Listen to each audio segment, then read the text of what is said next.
¿Es posible que existan cristianos verdaderos en congregaciones donde se predica el evangelio de la prosperidad? Sí, en la misma manera que existen no cristianos que asisten a nuestras iglesias.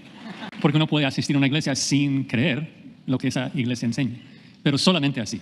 No es posible que alguien asista a una iglesia que enseña un evangelio falso de la prosperidad y que sea salvo por ese falso evangelio.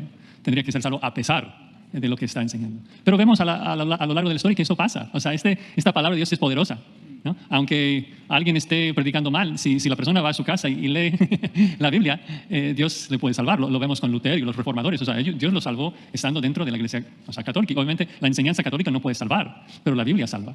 Y es interesante porque nosotros acá, o sea, obviamente una iglesia grande, y entonces, o sea, todos los meses hay gente llegando, visitando y queriendo hacerse miembros. Y algo que pasa muy a menudo es que llegan y es el momento de hacer la entrevista para la membresía y nos dicen que básicamente en los primeros 2 o 3 meses de estar acá que Dios les ha salvado.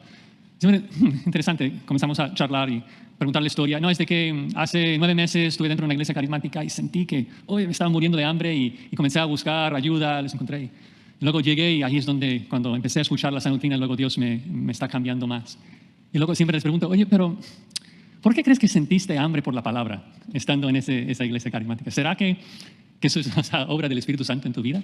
De que llegaste a la salvación y luego estabas ahí frustrado porque el pastor no te está alimentando y por eso viniste. Y creo que en muchos casos es la realidad, de que Dios salva en cualquier lugar, pero repito, a pesar de lo que la teología carismática enseña.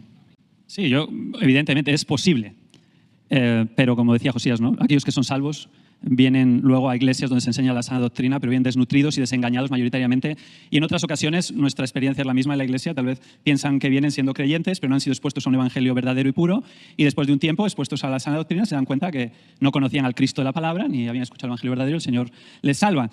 Pero esto yo creo ha de darnos compasión, ¿no? Por tantas personas que están engañadas, que piensan que están en un contexto de una iglesia bíblica o cristiana y no es así, independientemente de su apellido, porque esto pasa en el contexto del Evangelio de la Prosperidad, pero muchas otras iglesias que a lo mejor históricamente han enseñado el Evangelio verdadero, pero ahora es solo una afirmación en un papel y no desde los púlpitos ni desde el ministerio de la palabra se está enseñando a Cristo y solo a este crucificado, ¿verdad? La salvación es por gracia, por medio de la fe en Cristo Jesús, a todo aquel que se arrepiente y cree en Él, y este es un don de Dios, no hay nada de nosotros. En cualquier lugar que no se predique este Evangelio no puede haber salvación independientemente de cómo se llame esa iglesia.